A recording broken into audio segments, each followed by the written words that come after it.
Bonjour, chers auditeurs de la radio Océan FM 98.7. Aujourd'hui, nous recevons notre collègue journaliste Hamidou Ba.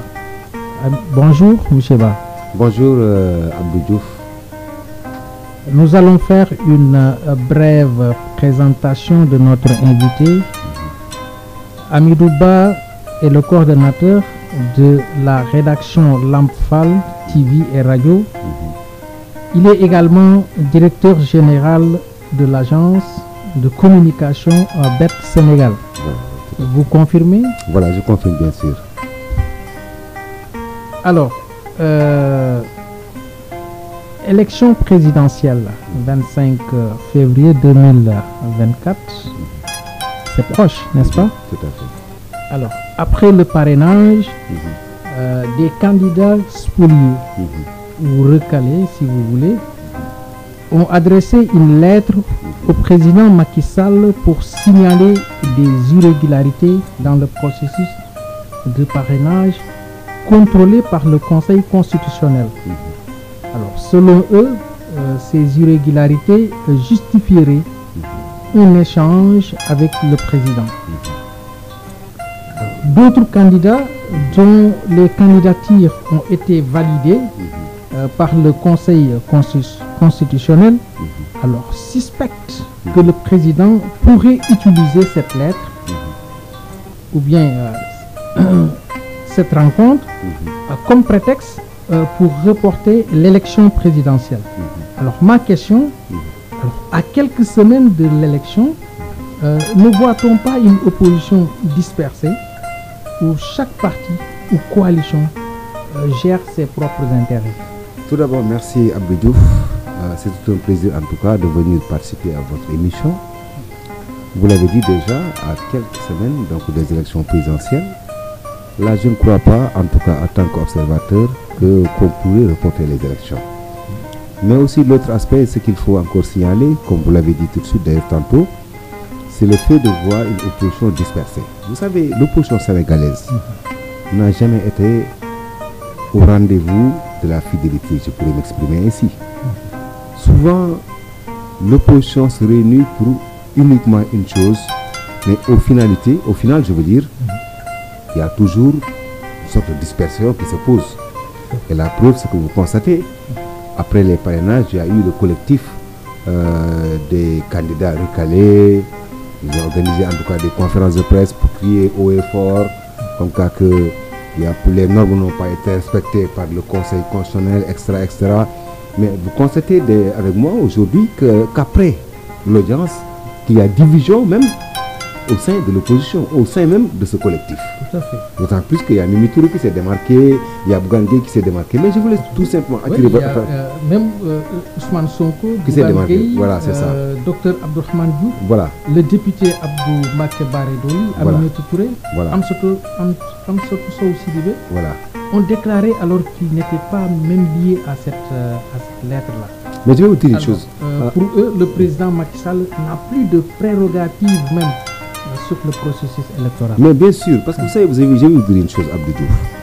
Vous savez, pose-toi la question sur ces candidats qui étaient partis au palais. C'est qui au fond? Nous avons constaté là-bas la présence de Cheikh Bamba Dièye, qui a été un ministre de la République. Nous avons constaté la présence de Aminata Assome Diatta, qui a été un ministre de la République de Macky Sall.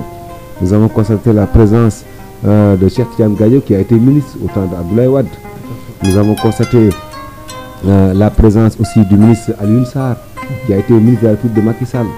Nous avons constaté tous ces gens que vous avez constatés ici, Mayoro Faye du Parti démocratique sénégalais. Au fond, je vais vous dire une chose. Si vous constatez, ces gens qui étaient partis, c'est des gens qui n'ont pas les mêmes idéologies avec ces gens qui ne sont pas partis. Je donne un exemple. Un Bougane Gueye Dany, par exemple. Voilà un candidat qui mérite le respect. Voilà un candidat qui se bat aujourd'hui pour les Sénégalais. Un Bougane Gueye Dany, il faut l'accepter. Parce que Bougane Gueye Dany n'a jamais trahi ses militants. Bougane Gueye Dany n'a jamais trahi ses objectifs. Mais tous ces ministres que vous voyez, souvent qui sont sortis dans le gouvernement et qui après deviennent des opposants. Souvent, c'est vrai qu'ils utilisent à travers le discours en disant que nous sommes là pour le peuple, etc. Mais au fond, ils sont là uniquement pour régler leurs problèmes personnels. Le cas Mimi Touré aujourd'hui, pourquoi il n'est pas parti? Mimi Touré, il a un problème personnel avec le président Macky Sall. Tout à fait. Ça, tout le monde le sait. Il faut l'accepter. Tout à fait. Sidibé, comment Amsatou Sow Sidibé, il a un problème personnel avec le président Macky Sall parce qu'il a été son ministre conseiller. Si vous vous rappelez la façon dont il a même été, je sais pas, limogé ou démissionné à la présidence de la République. Donc, ce qui voudrait dire que il y a une opposition qui est là, qui se dit opposition, mais jusqu'à présent, ce n'est pas des opposants. C'est des personnes qui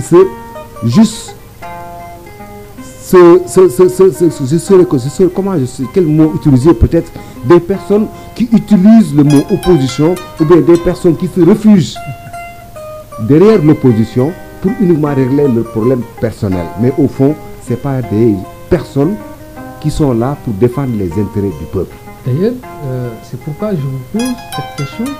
Alors, est-ce que ces candidats spoliés, recalés, alors, pourront avoir une influence sur le président de reporter ou non l'élection, compte tenu même de leur représentation dans l'électorat sénégalais? Vous savez, même lors de leur rencontre avec le président de la République, ils ont même rencontré le président de la République. Ils ont rencontré le président de la République, mais au sortir quand même de cette rencontre, ils ont clairement dit qu'il n'a jamais été question de parler de report. En tout cas, ils l'ont dit. Ils ont dit qu'il n'a jamais été question de parler de report, d'autant plus que même, ça serait un peu égoïste, car n'oublions pas que parmi le collectif, il y a des candidats qui sont des candidats qui ont réussi, comme Ali Moudiaye, comme Mohamed Boun Abdallah Dionne, etc. N'est-ce pas?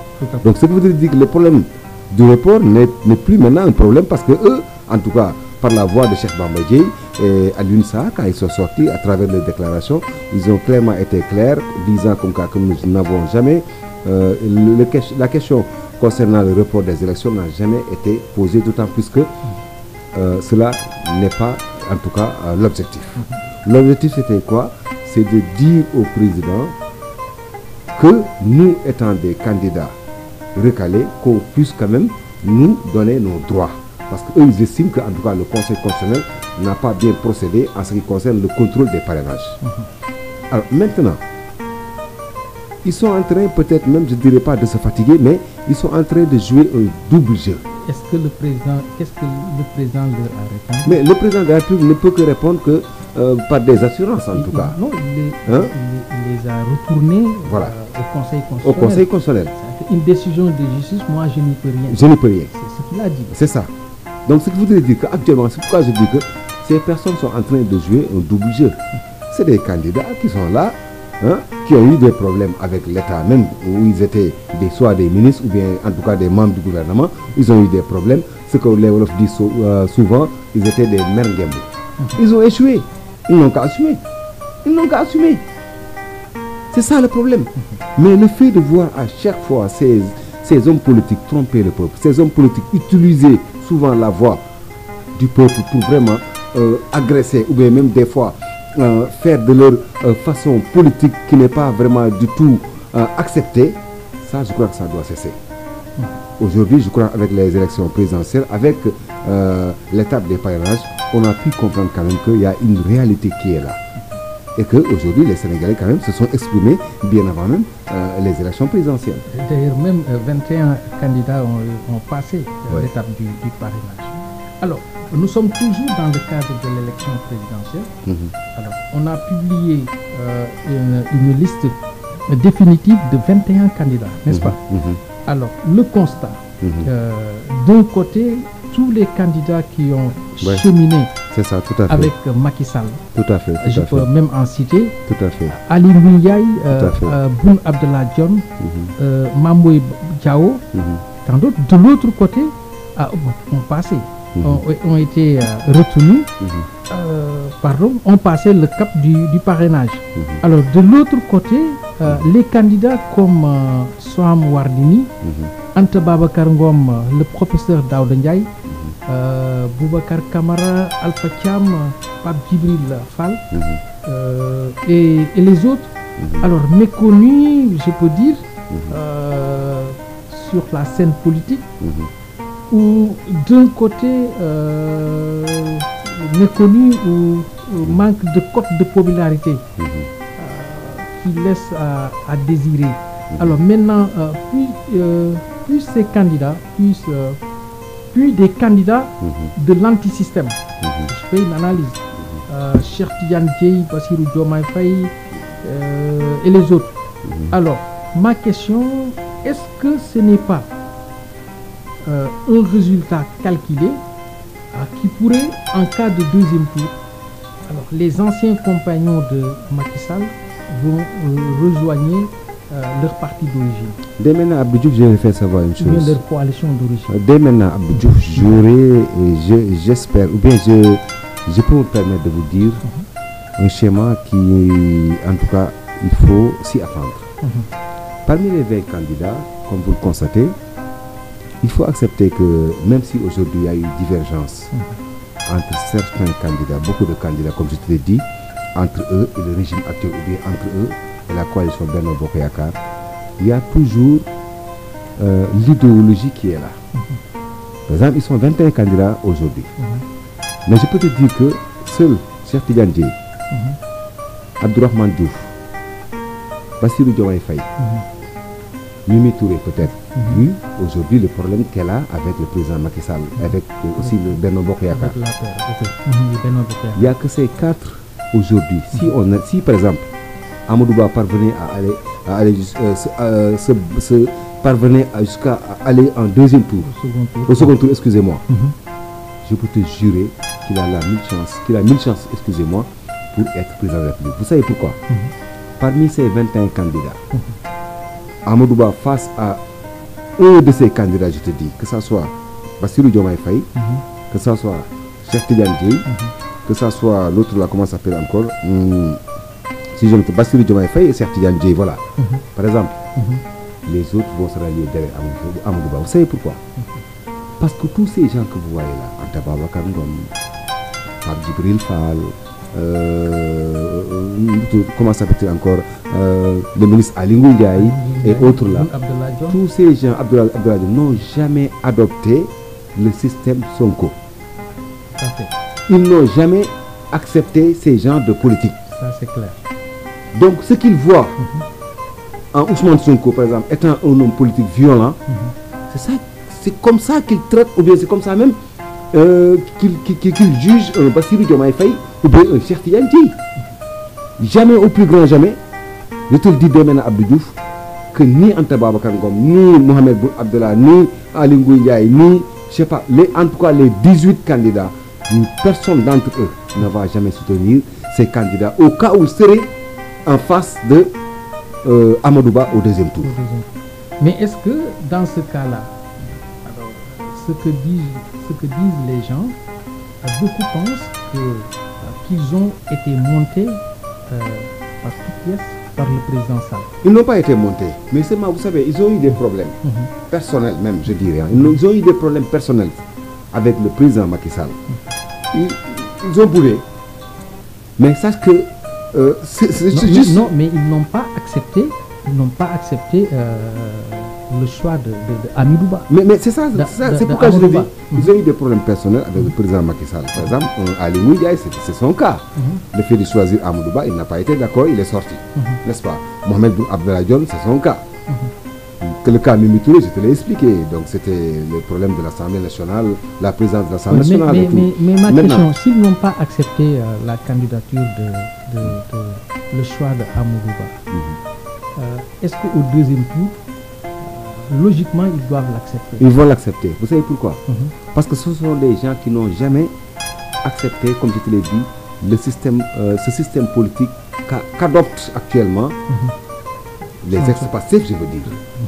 Bassirou Diomaye Faye, Cheikh Tidiane Dièye, eux, ils les considèrent comme des anti-républicains, ou des anti-systèmes.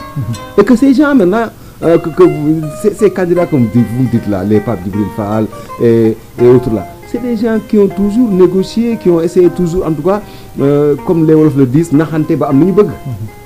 c'est ça.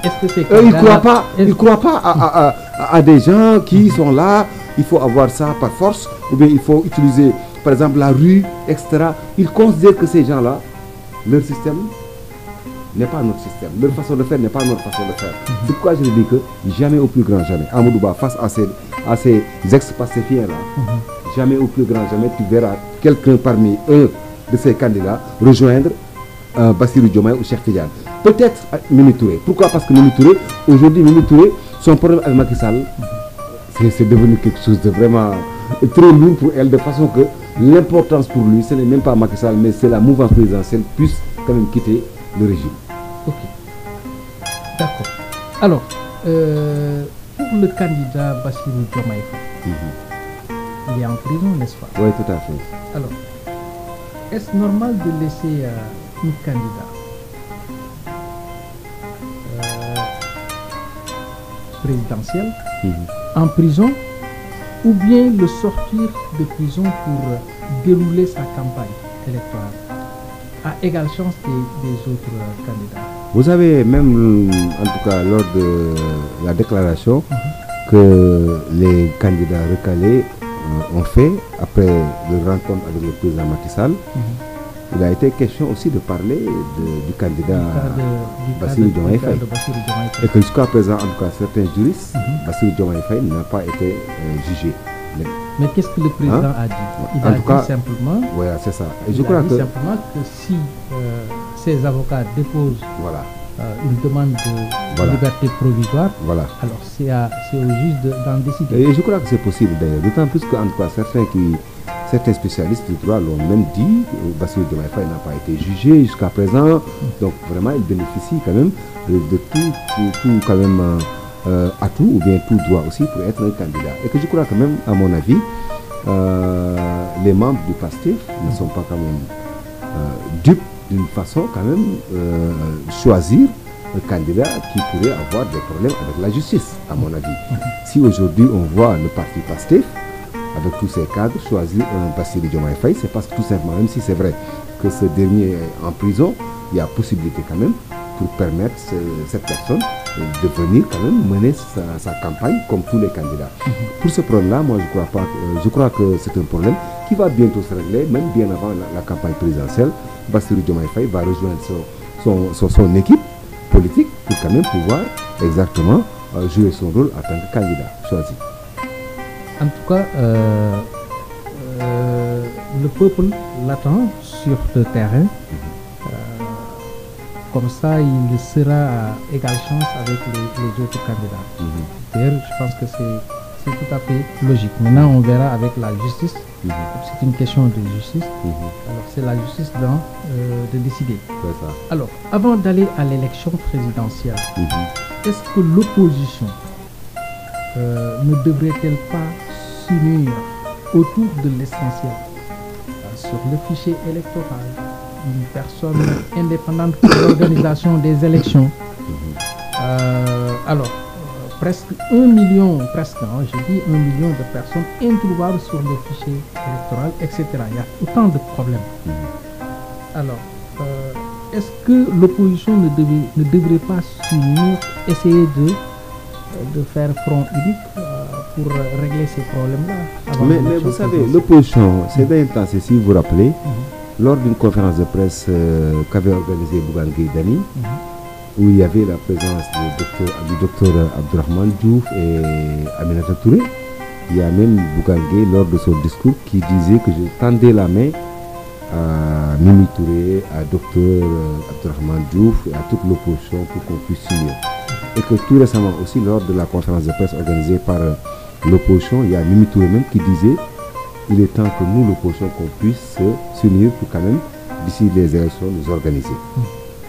Mais il faut accepter qu'actuellement là où nous sommes, il y a une fissure. Après l'audience qu'a accordé le président Macky Sall à certains parmi eux, c'était possible, mais ce n'est plus possible. Ou bien, ça sera difficile de le faire.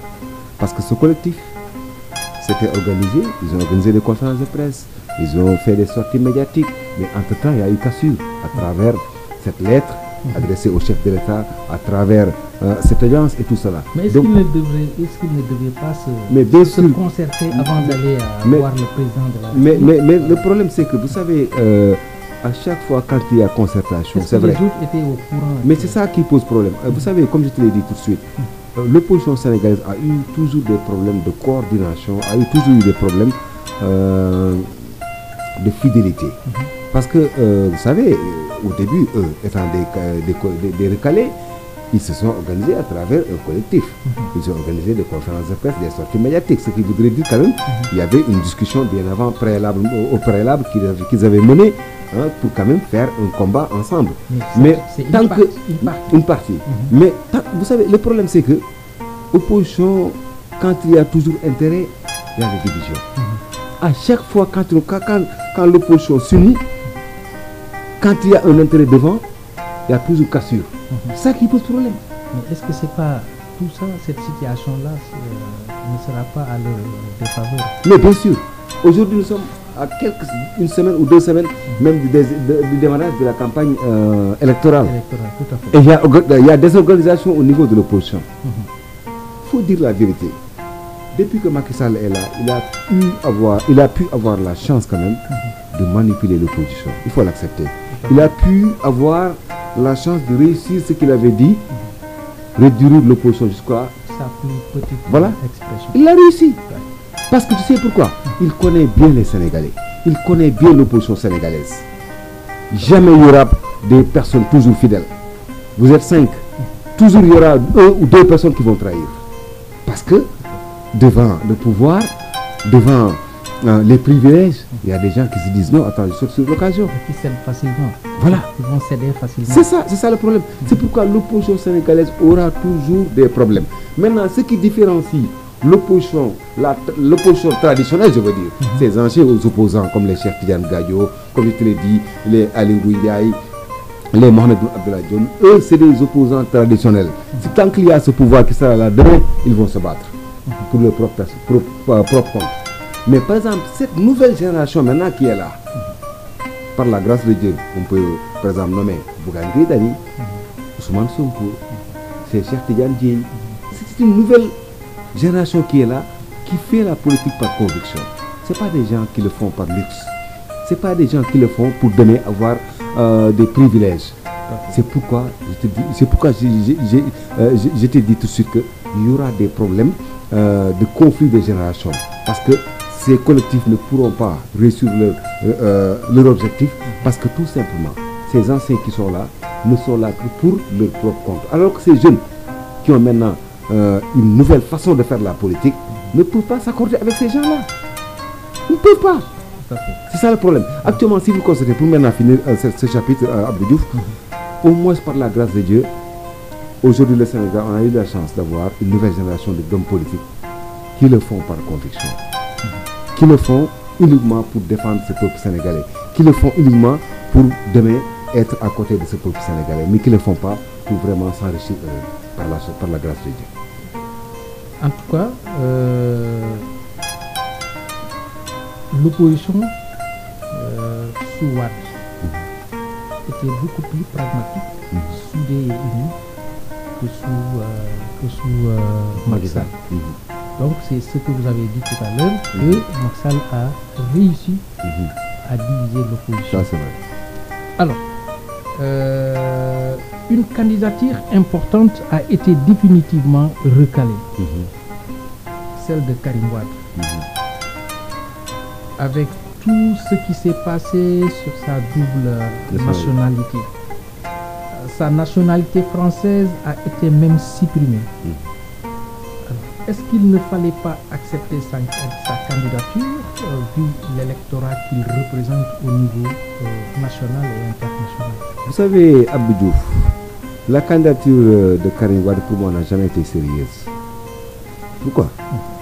La candidature de Karim Wade, c'est une candidature que certains membres du Parti démocratique sénégalais ont voulu imposer aux Sénégalais. Mais l'intéressé, c'est comme si on dirait que soit il n'est pas intéressé, ou bien soit il a peur. Il faut l'accepter. On peut comprendre un Karim Wade qui prétend être un candidat aux élections présidentielles, où une personne se donne rendez-vous avec son peuple, vous restez durant 7 ans à l'extérieur, soi-disant exil forcé. Combien d'événements y a-t-il eu entre-temps au Sénégal? Combien, je ne sais pas, d'événements ou bien peut-être combien de choses se sont déroulées au Sénégal sans votre présence? Et que maintenant... La descente sur le terrain, vous voulez dire. Voilà. En 2024, vous voulez débarquer comme ça et venir dire que non, je vais être votre président. C'est trop facile. Mais je ne peux pas comprendre. Mais est-ce qu'il n'a pas les mains liées? Parce que on sait, tout le monde se rappelle que Karim Wade est parti il a été exfiltré de la prison. Alors, on ne sait pas dans quelles circonstances. Jusqu'à présent, les gens se posent des questions sur ça. Alors, est-ce qu'il n'a pas les mains liées qui l'empêchent de venir depuis très longtemps? Vous savez, Karim Wade, comme je te l'ai dit, vous l'avez même dit, les mains liées, ça dépend. C'est fort possible. Mais Karim Wade, il faut dire la vérité, mais il n'a pas voulu prendre son destin en main. Il faut l'accepter. Il n'a pas voulu prendre son destin en main. Si vous vous rappelez, son père, au temps de 2000, tu te rappelles? Oui. 98 Abdoulaye Wade, en 2000, quand il prenait le pouvoir, il était hors du pays. Mais il y avait la coalition, comment s'appelle-t-il encore? J'oublie la coalition avec les Ahmad Dansokho, les Abdoulaye Bathily qui étaient partis à Paris pour le récupérer lui-même, pour qu'il puisse revenir, parce qu'à la dernière, jusqu'à 2000, Abdoulaye Wade n'avait plus espoir pour être président. Mais eux, ils se sont réunis, ils ont conscientisé ce dernier pour qu'il revienne vraiment aussi se battre. Il a encore la chance pour être président. C'est là qu'il est revenu. Mais ce n'est pas le cas pour Karim Wade. Il n'y a aucun acte qu'il a posé depuis 7 ans prouvant que cette personne veut briguer le suffrage des Sénégalais. Acceptons cela, acceptons quand même cela. Karim Wade, depuis des années, à chaque fois, les responsables du Parti démocratique sénégalais ont tendance à donner une date ou bien à dire qu'il sera là à la suite. On ne le voit pas. On ne le voit pas. Alors, maintenant, à quelques mois même des élections présidentielles, parce qu'il faut accepter que ces derniers temps-ci, il y a eu les candidats lors des activités de parrainage qui étaient sur le terrain, dans toutes les localités. En ce moment-là, Karim était à Dubaï. Comment peut-on recaler un Bougane Gueye Dany qui a été durant presque 2 ans en tournée au niveau du Sénégal et maintenant accepter la candidature de Karim Wade? Il faut des fois que les Sénégalais puissent quand même un peu réfléchir et accepter une réalité. Le fait qu'on bloque Karim Wade est tout à fait normal. Et qu'aujourd'hui, Karim Wade, sa double nationalité.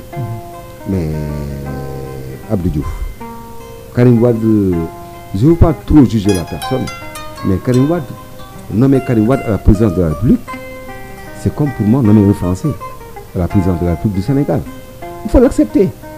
Karim Wade ne connaît pas exactement cette vie quotidienne que vivent les Sénégalais. Il faut l'accepter. Les réalités sénégalaises. Les réalités sénégalaises. C'est un quelqu'un qui a été écarté de la société sénégalaise. Il faut l'accepter. C'est souvent ces membres du Parti démocratique sénégalais ont tendance à nous dire que Karim Wade c'est un Sénégalais, il parle Wolof, non, c'est faux. C'est un gars que ses parents ont mis à côté, hors de la société sénégalaise.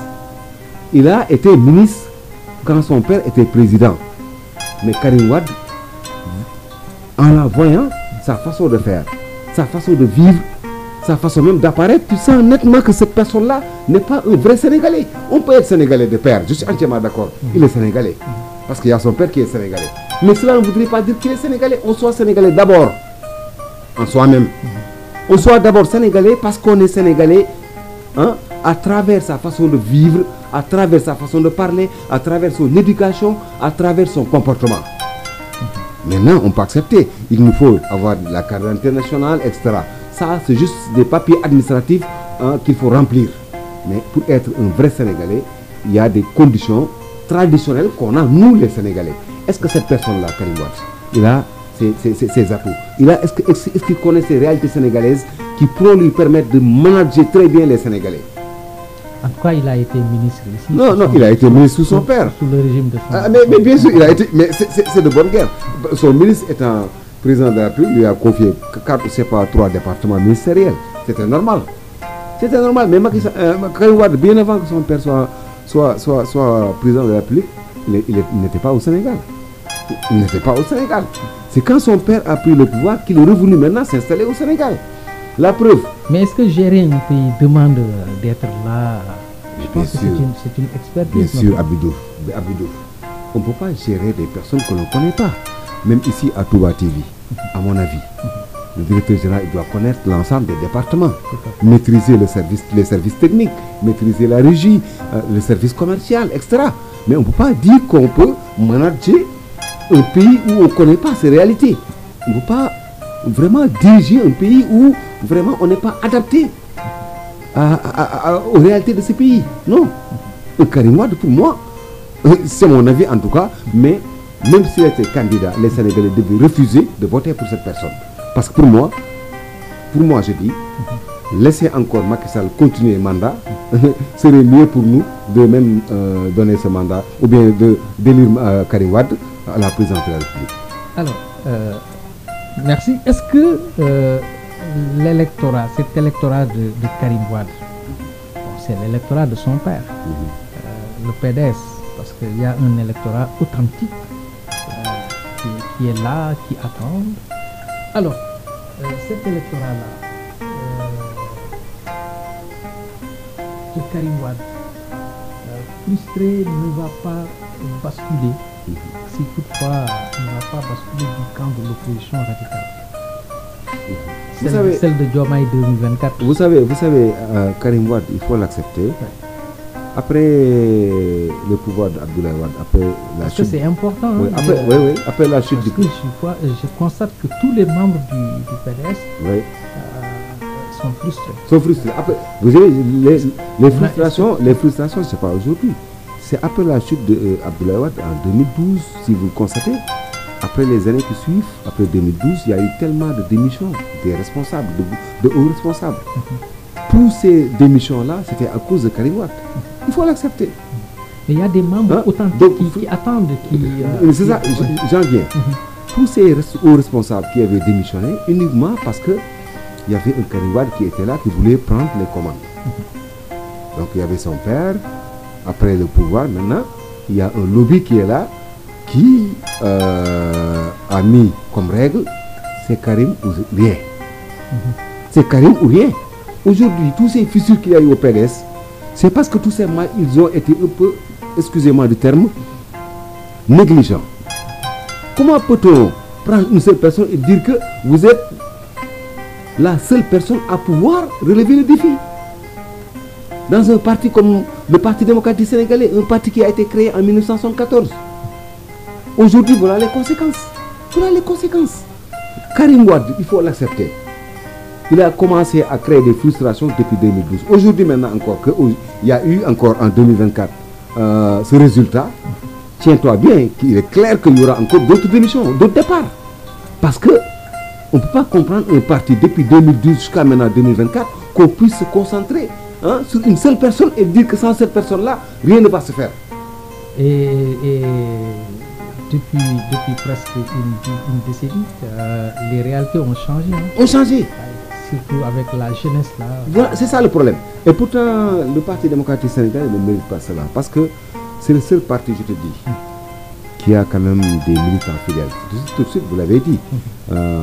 Tantôt d'ailleurs. Le fait de voir aujourd'hui le Parti démocratique sénégalais vivre jusqu'à présent, c'est parce qu'il y a des militants fidèles à Abdoulaye Wade. Ce n'est pas des militants fidèles à Karim Wade, mais c'est des militants fidèles à Abdoulaye Wade qui se sont rangés derrière son fils. Mais je crois aujourd'hui qu'il est temps quand même pour ces personnes quand même de savoir que, comme vous l'avez dit, entre-temps, il y a eu tellement de changements, il y a eu tellement une nouvelle génération qui est venue. Sur le terrain maintenant a changé. Le terrain politique a changé. Maintenant, il faut de nouvelles têtes, il faut vraiment des personnes qui savent vraiment ce que c'est cette façon de faire la politique actuelle. Comme je l'ai dit, cette politique traditionnelle maintenant, c'est révolu. Mais ne pensez-vous pas que si Karim, parce que ça va être deux élections qu'il ne participera pas.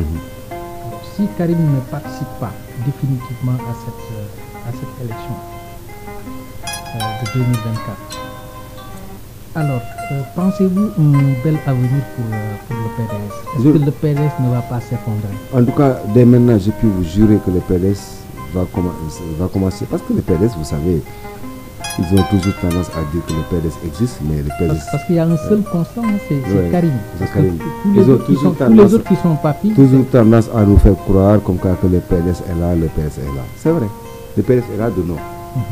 Mais le PDS, au fond, s'il n'y a plus cette force qu'il avait, autant je veux dire... Autant de Sopi. De Sopi. Le PDS n'est plus ce lion que l'on connaissait dans l'arène politique sénégalaise. Depuis 2012 jusqu'à présent, chaque jour, le PDS régresse. Il faut l'accepter. Je te l'ai dit tout de suite. Et les autres partis traditionnels qu'on voyait, le PS, tous ces partis-là, le Parti socialiste, l'AFP, vous savez, mais pourtant ils sont là. C'est des partis qui sont là. Ils sont là, mais on ne les voit plus. Mais Abdou Diouf, je ne sais pas, avec cette nouvelle génération-là, toutes ces idéologies-là, ça va disparaître. Le socialisme, le libéralisme, non. Alors, c'est ce qui ont toutes ces idéologies-là, ça va disparaître. Mais c'est ce qui ont porté l'héritage. Est-ce qu'ils ne devaient pas s'adapter aux réalités? Mais c'est dommage parce que, vous savez, actuellement la politique, parce que vous savez, le socialisme, le libéralisme, c'est des choses qu'on nous a, je ne sais pas, qu'ils ont copié-collé de l'Occident, etc. Mais cette nouvelle génération qui fait la politique, ils s'en fichent du socialisme et du libéralisme. C'est des gens qui sont auprès du peuple. Des gens, des patriotes. Parce que même les appellations ont changé. Ont changé. Il faut que c'est pourquoi je le dis que Pastef. Donc voilà. Voilà, c'est ça. Les appellations. Les appellations même ont changé. C'est l'esprit local. C'est pourquoi je dis que souvent. De proximité. Voilà, c'est ça. C'est pourquoi je dis que ces anciens politiques n'ont plus la chance. Ils vont dégager, ça c'est clair. Les idéologies socialistes, libéralisme là et tout cela, ça va disparaître. Ça va disparaître parce que depuis que le Sénégal est le Sénégal, ces gens qui nous ont toujours gérés ont eu ces genres d'idées. Et qu'est-ce que cela nous a rapporté aujourd'hui? Qu'est-ce que cela nous a rapporté? Rien que la pauvreté, rien que la misère, la corruption. Donc il est temps que nous-mêmes Sénégalais, qu'on puisse maintenant passer à autre chose. À mon avis, c'est ça aujourd'hui qui est une réalité qui existe dans la politique sénégalaise. Alors, revenons un peu sur Bassirou Diomaye Faye. Alors, parce qu'il est candidat à l'élection présidentielle. Alors, si Bassirou Diomaye Faye, je dis bien si, alors si Bassirou Diomaye Faye gagne l'élection, alors imagine-toi comment va se passer la passation de service entre lui et le président de la République, Macky Sall. Oui, c'est une tradition, vous savez. Rappelez-vous, par exemple. Non, je veux dire par là, quelqu'un qui a été emprisonné, peut-être qu'il n'a pas eu la liberté d'aller sur le terrain. Oui, c'est ça. Alors, et s'il gagne, alors, comment celui qui l'a enfermé, pour l'accueillir au palais. Vous imaginez? Est-ce que donc vous ne serait pas oui, je sais, je comprends ce que vous voulez dire. Vous savez, Abdou Diouf, normal de le libérer, même si c'est une liberté provisoire. Non, vous savez, Abdou Diouf, vu l'histoire, ça va décanter un peu la situation. Vu l'histoire du Sénégal, parce qu'il faut mettre toutes les hypothèses. Oui, je sais, mais vu l'histoire du Sénégal, c'est pas du nouveau. Abdou Diouf a emprisonné Abdoulaye Wade maintes fois, si vous vous rappelez. Donc il a même accusé de meurtre pour le cas, je veux dire, Babacar Sy, maître Babacar Sy. Il y a eu tellement d'animosité. Mais tel n'est pas le cas aujourd'hui, parce que à chaque fois, à l'approche des élections ou bien de l'élection présidentielle, Wade était libéré. Oui, je sais. Voilà. Mais de toute façon, l'acte sera toujours là. L'acte sera toujours là. Avec, par exemple, Abdoulaye Wade et Macky Sall, si vous vous rappelez, il y a eu des problèmes. Bien avant même la campagne présidentielle de 2012. Il y a eu des problèmes. Macky Sall a été relevé de ses fonctions en tant que président de l'Assemblée nationale, vous savez, avec la loi Sada Ndiaye et tout cela. Donc finalement, quand Macky Sall a gagné au palais, vous avez vu ce qui s'est passé. C'est naturel. C'est une tradition administrative qui est là. Si Bassirou Diomaye Faye devient demain président aussi, ça se passera comme suit. Donc il sera au palais, reçu par le président Macky Sall, ils vont échanger devant les caméras. Maintenant, le problème, c'est ce qui se passera après. c'est là maintenant la question qu'il faut se poser. Oui. Alors, merci. Je vous rappelle que nous recevons M. Hamidou Ba, qui est journaliste, qui est notre collègue, et responsable de la rédaction Lamfal TV et radio. Alors, M. Hamidou Ba, il y a tellement de Sénégalais capturés lors des manifestations. Alors, ils s'accroupissent durant des mois dans les prisons sans jugement. Alors, est-ce que avant de partir définitivement à la tête de l'État, par élégance républicaine, je dis bien, alors le président ne devrait-il pas accorder un pardon pour ces gens-là qui souffrent des lourdeurs sordides de nos prisons? Ça serait très bien même. Vous savez, la libération de ces personnes, non seulement aller honorer le président Macky Sall qui doit partir, en tout cas dans quelques semaines, mais aussi il va permettre à son candidat même, Amadou Ba, d'avoir un plus dans son électorat. Est-ce que vous savez qu'Abdou Diouf, Amadou Ba, sa candidature peut être sanctionnée même par les familles de ces détenus prisonniers? Tout à fait. Parce que jamais, au plus grand jamais, ces familles ne voteront pour Amadou Ba. Parce qu'ils vont considérer tout simplement Amadou Ba comme étant un pion de Macky Sall. Et qu'aujourd'hui, ces personnes souhaitent voir leur fils, leur père, leur mère en dehors des prisons. Tout à fait. Donc ça veut dire que là, si le président Macky Sall anticipe maintenant pour libérer ces personnes-là, non seulement il va gagner du côté politique, mais aussi il va gagner du côté humain. Il nous revient maintenant de voir. Mais en tout cas, ce qui est clair, c'est que ces derniers temps, depuis 2021, il y a eu tellement de prisonniers politiques, de façon que même si vous constatez à travers le rapport des droits humains qui a été publié, les prisons sont remplies. Sont remplies, donc il y a eu tellement de prisonniers, de façon que vraiment, pour la première fois au Sénégal, on vient d'assister à ces gens vraiment de traque d'une façon vraiment incompréhensible. Et qui n'ont pas été jugés jusqu'à présent. C'est ça qui pose problème. C'est ça qui pose C'est ça qui pose problème. problème. Et que maintenant, est-ce qu'il faut les juger comme étant des détenus politiques ou bien, je ne sais pas, parce que aussi, il faut aussi comprendre que entre-temps, Abdou Diouf, il y a eu tellement de casses, tellement de manifestations, des biens ont été détruits et tout cela, détruits et tout. Donc, ces personnes aujourd'hui, que l'on accuse peut-être d'être ces responsables-là, à mon avis, est-ce qu'il faut les considérer comme étant des hommes politiques, des détenus politiques, ou bien peut-être il faut les considérer comme étant des prisonniers, entre guillemets? En tout cas, c'est une question. Parlons des réalisations du président Sall.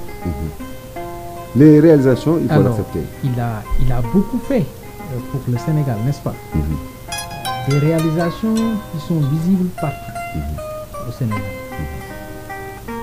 Dans la capitale, nous avons le TER, train express régional, le BRT, bus transit rapide, des infrastructures sportives, stade Abdoulaye Wade, arène nationale, Dakar Arena, et réfection des stades régionaux, des autoroutes, etc.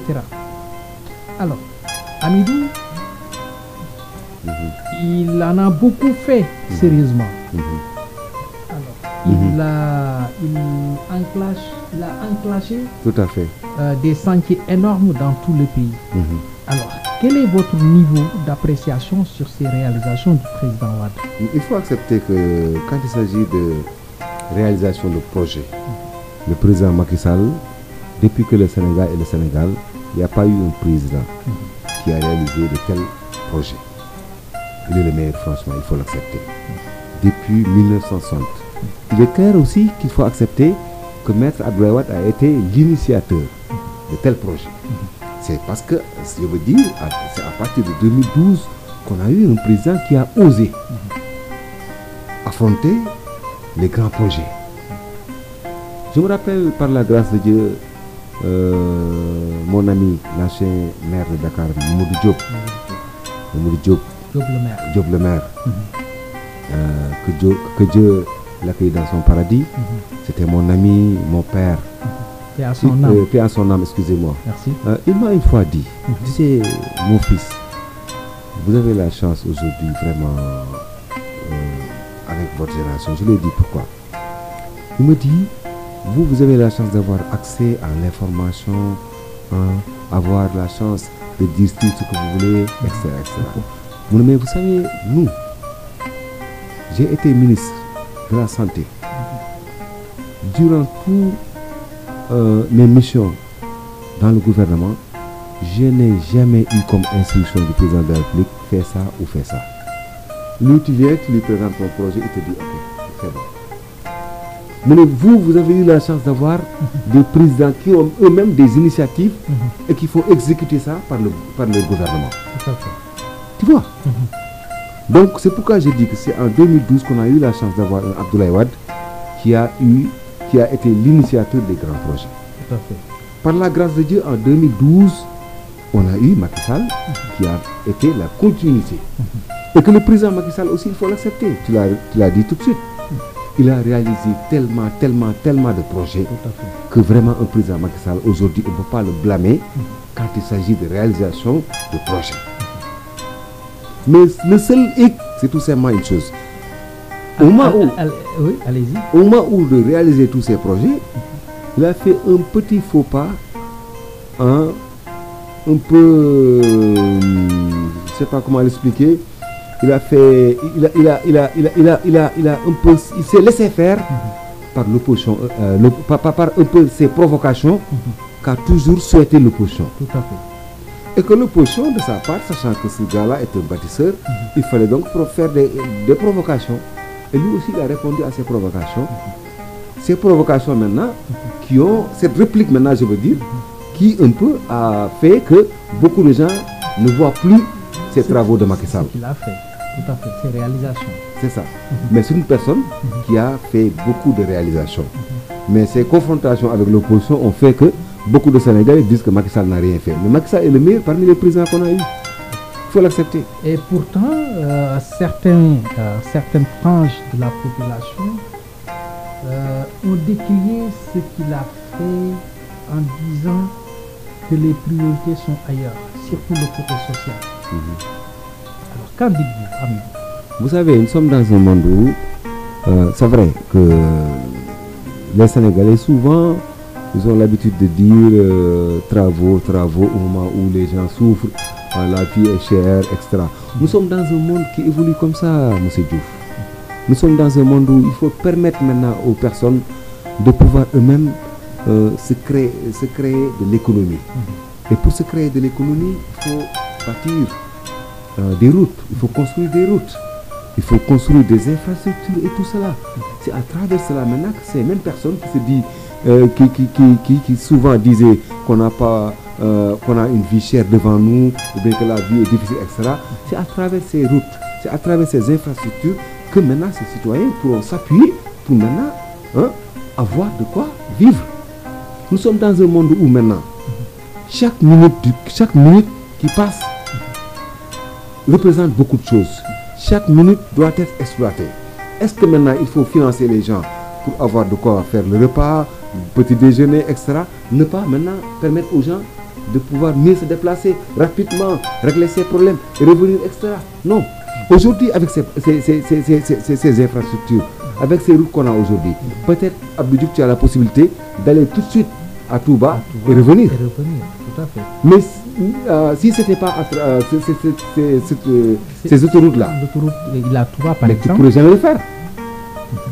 Mais peut-être moi ou toi, ou vous peut-être, on ne pourrait pas voir peut-être l'importance, on ne pourrait pas connaître l'importance. Et les gens maintenant quittent la région de Thiès pour venir travailler. Mais le commerçant, par exemple, ce commerçant, cet homme d'affaires, par exemple, sait très bien ce que c'est l'importance de ces infrastructures. Mais il est bien beau, c'est vrai, de réduire la vie chère, il est bien beau d'assister les Sénégalais sur leur vie quotidienne et tout cela. Mais vous savez, la meilleure méthode de permettre aux citoyens de vivre aisément, de vivre d'une façon autonome, c'est le fait de passer par ces infrastructures. Mais est-ce qu'il ne fallait pas pallier, équilibrer, doser les choses? C'est-à-dire que faire des infrastructures, mais aussi essayer de réduire le coût de la vie. La vie est trop chère, le loyer, le transport. l'éducation, la santé, le chômage des jeunes diplômés. Alors la précarité de l'emploi, est-ce que sont là visibles? C'est ça aussi. Est-ce qu'il n'a pas échoué sur ce côté-là? Non, bien sûr, de ce côté-là, il y a eu tellement de problèmes. Parce que vous savez, en ce qui concerne par exemple l'emploi des jeunes, il faut accepter que le régime actuel a carrément échoué. La preuve avec l'immigration clandestine, ce qu'on a vu cette année, l'année dernière, voilà, ce qu'on a vu vraiment, cela prouve nettement combien de fois les jeunes n'ont pas vraiment eu ce qu'ils voulaient ou bien ce qu'ils attendaient, un peu des promesses. Parce que le problème, c'est que Macky Sall aussi, étant un candidat, avait promis à la jeunesse 500 000 emplois, si vous vous rappelez. Mais tout à fait. Il avait promis à cette jeunesse. Ils ont tendance, eux, maintenant, de nous parler de Khayundaouni, mais est-ce que c'est un projet qui réellement, aujourd'hui, a participé à l'éradication du sous-emploi et autres? Ça dépend, du chômage et tout ça, ça dépend. Mais ce qui est sûr, c'est que il faut accepter que quand il s'agit donc de l'emploi des jeunes, il y a eu échec. Maintenant, concernant la vie chère, vous savez, le monde est devenu un monde libéral. Aujourd'hui, il est difficile de contrôler les prix. Il est difficile de contrôler les loyers, même que vous disiez. C'est des choses que, au fur et à mesure que nous vivons, au fur et à mesure que le monde évolue, il y a des choses, ça devient incontrôlable. Surtout avec la guerre de l'Ukraine. Voilà, ça devient incontrôlable. Voilà. On sortait de la pandémie du, voilà, c'est ça. Du Covid. C'est ça. L'État, même si c'est vrai, concernant le loyer, il a essayé avec la réduction des loyers, du prix des loyers, à travers des commissions, à travers, il y a une structure qu'on a mis en place, gérée par Momar Ndao d'ailleurs. Malgré cela, ça sera très difficile de gérer la situation. Parce qu'il y a une méthode que les bailleurs souvent utilisent comme étant un moyen de pouvoir quand même eux aussi de sauvegarder leur propre intérêt. N'est-ce pas? C'est pour te dire combien de fois que donc gérer ce secteur, ça sera très difficile. En ce qui concerne maintenant un peu la cherté des prix des denrées et autres là, vous avez pu constater les subventions que l'État souvent, en tout cas, a tendance à dire nous subventionnons ça, nous subventionnons par exemple ça et ça. Mais en tout cas, ce qui est clair, moi, il faut savoir que depuis un certain temps, la Banque mondiale a obligé l'État du Sénégal à ne plus injecter beaucoup de milliards en ce qui concerne les subventions. Il est clair. Tout à fait. Parce qu'on ne peut pas comprendre injecter des milliards uniquement pour subventionner une population. Et là, ils ont préféré donc le mettre, donc comme je te l'ai dit, à s'appuyer comme levier maintenant les infrastructures et les routes qui pourront peut-être demain payer tout cela. Voilà. Alors, une question qui me semble très importante parce que vous savez que beaucoup, par manque d'espoir pour leur pays, beaucoup de jeunes Sénégalais ont fui. Ça, c'est une réalité. On dit les faits pour aller vers l'Eldorado, comme on a l'habitude de dire. En Europe, en Amérique du Sud, vers le Brésil, le Mexique, et même aux États-Unis. Alors, ce manque d'espoir pour leur pays, ou bien ont-ils peur d'y rester? C'est quoi? Quelle analyse faites-vous sur ça? Parce qu'il y a même, je peux même ajouter une autre question. Alors, dans nos mers, il n'y a plus de poissons grâce aux accords de pêche. Le foncier, n'en parlons pas. Alors, si dans ton propre pays, tu ne parviens pas à avoir ce minimum-là, alors qu'est-ce qui va suivre? Vous savez, Abdou Diouf, en ce qui concerne la question de l'immigration clandestine, les gens ont tendance toujours à accuser l'État du Sénégal. Non. Moi, je dis que c'est tout à fait le contraire. C'est la société sénégalaise eux-mêmes qui ont créé un monstre aujourd'hui qui est devenu ce monstre qui est en train de déstabiliser cette même société. Le fait, par exemple, de voir aujourd'hui des jeunes se battre pour jusqu'à même mourir pour aller en Europe. Mais c'est pas une question d'aller pour avoir... mais c'est une question de... Il y a une question d'idéologie d'abord. Parce que pour certains jeunes qui travaillent ici, qui ont peut-être, qui travaillent, qui gagnent leur vie, ça leur fait mal le fait de dire que je n'ai jamais été en France ou bien aux États-Unis. Il y a ces genres de rêves, souvent, qui un peu poussent ces jeunes à dire que non. Mais est-ce que nos États n'ont pas échoué? Non, non, non. Vous savez pourquoi? Ils n'ont pas fait comme... parce qu'ils ont tout pour réussir. Nos gouvernants, nos États, nos dirigeants, ils ont tout pour réussir. Mais est-ce que, par exemple, aujourd'hui, pour rehausser leur pays dans... mais est-ce qu'aujourd'hui, Abdou Diouf, cette mère, par exemple, de famille, qui a pris peut-être à travers ses activités génératrices de revenus, qui a pu quand même réunir un 500 000 ou bien donner son fils et lui dire allez-y, va faire l'immigration clandestine. Est-ce qu'il y a une part de responsabilité de l'État du Sénégal? C'est d'abord les familles. C'est d'abord les familles. Vous savez, Diouf, j'ai tendance à dire que les hommes les plus riches au Sénégal avec des entreprises ne sont pas des immigrés. Il faut l'accepter. Tout à fait. Ces gens qui ont pu bâtir ici leur patrimoine, qui ont créé leurs entreprises ici, ne sont pas des immigrés. Ils n'ont même pas fait l'école. Ils n'ont même pas. Voilà, c'est ça. Alors, pourquoi ne pas maintenant sensibiliser les jeunes en leur faisant savoir qu'il y a un parcours qu'on doit d'abord mener avant de pouvoir réussir. Il y a un chemin qu'on doit respecter. Il y a une stratégie qu'on doit faire aujourd'hui. Mais on peut pas comprendre, par exemple, aujourd'hui, par exemple, une société où tu vois, par exemple, un Abdou Diouf aller en Europe 2 ans, 3 ans, il revient et achète un véhicule. Vous savez pourquoi? Parce qu'Abdou Diouf ici, il vit avec sa famille. Chaque jour, Abdou Diouf dépense. Tout à fait. Les dépenses que vous faites, un immigré ne peut pas le faire en France. Un soutien de famille. Mais un immigré en France, est-ce qu'il t'a jamais... Ils vous ont dit comment ils vivent à l'étranger? Très difficile. Tu peux voir une petite chambre où 15 personnes peuvent même se regrouper. Hein? Donc, cette mode de vie-là, jamais on nous dit que ces Sénégalais qui sont en France ou bien aux États-Unis vivent cette mode de vie. Mais ce qu'on nous fait voir, Abdou Diouf est là, après avoir été aux États-Unis durant 3 ans, 4 ans, il a construit une maison, il a une maison, il a une voiture. Non.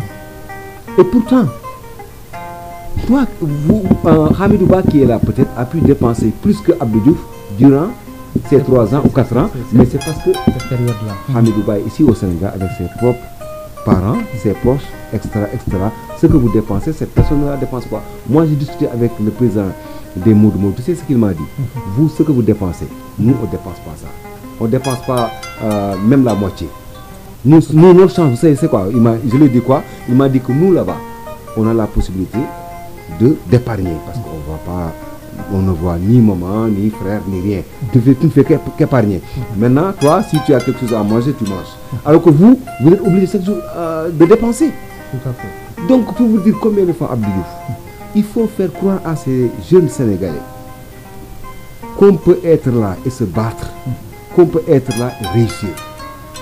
Mais allez en France ou bien aux États-Unis, je ne voudrais pas dire franchement aussi que vous réussissez. D'autant plus qu'aujourd'hui, sur 80 qui partent, il n'y a que peut-être 10 personnes qui réussissent. N'est-ce pas? Tout à fait. Ah, voilà, c'est ça le problème. D'autant plus qu'en Europe maintenant... Et maintenant, c'est des problèmes. C'est des problèmes. C'est des problèmes, c'est ça. Alors, parlons un peu d'éducation. L'éducation, depuis les saccages des universités, alors l'enseignement supérieur est bloqué. Alors, est-ce normal dans un pays qui se dit pays émergent? C'est vrai que vous avez parfaitement raison. Depuis un certain temps, on constate que l'université ne fonctionne plus. Donc les étudiants sont là, ça et là, même si c'est vrai qu'il y a eu tellement de manifestations pour exiger des autorités l'ouverture des universités, comme vous le constatez, ça et là. Donc ici à Dakar, il y a eu une sortie des syndicalistes, de professeurs, je crois, de l'université. Il y a eu sortie des étudiants et autres là pour réclamer quand même l'ouverture de l'université. Mais Abdou Diouf, tout cela, c'est dû à quoi aussi? Il faut l'accepter. Parce qu'il y a eu des manifestations. Lors de ces manifestations, ils ont attaqué. Donc, on a tout saccagé. Ce qu'on n'a jamais vu au Sénégal. En tout cas, depuis que je suis né, je n'ai jamais vu ces genres de saccage, surtout à l'université Cheikh Anta Diop.